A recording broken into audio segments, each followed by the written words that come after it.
The nuts start falling usually mid-September to mid-October.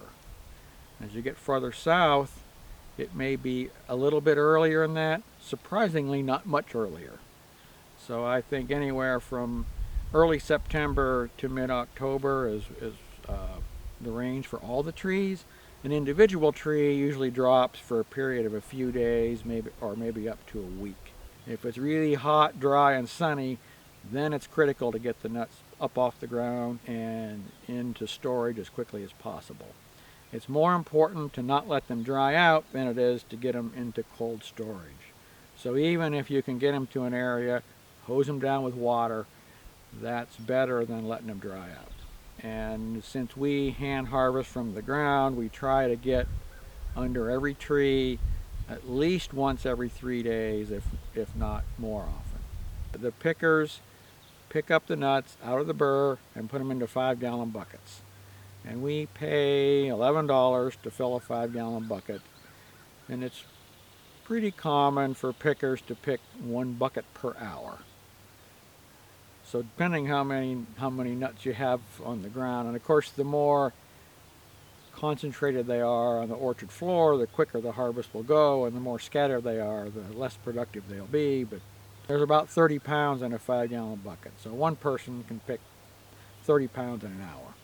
You know, we have been doing the hand harvesting now for 30 years, and actually if I brought a machine in and said, okay, I don't need you pickers, there would be absolute mutiny. We actually have a population of people who love to come up and pick chestnuts. It like provides Christmas money. And in that time of year, mid-September to mid-October is probably the most pleasant time of the year to be outside.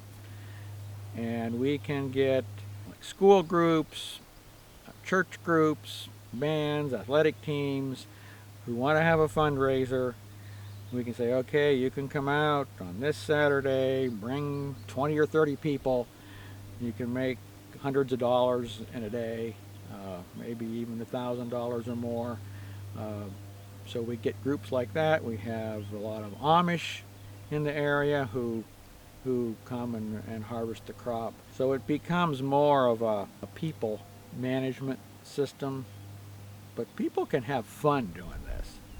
One of the biggest mistakes that I have made is to get too many people early in the season when there's not much to pick up.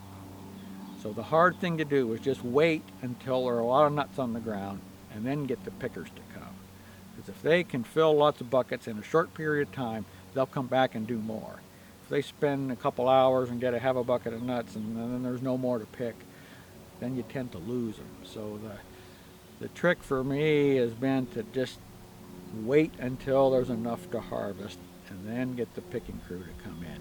And I think the same would be true for mechanical harvest too. There's a tendency in the early part of the season to get out there, get things quickly, before the deer get them, but just wait.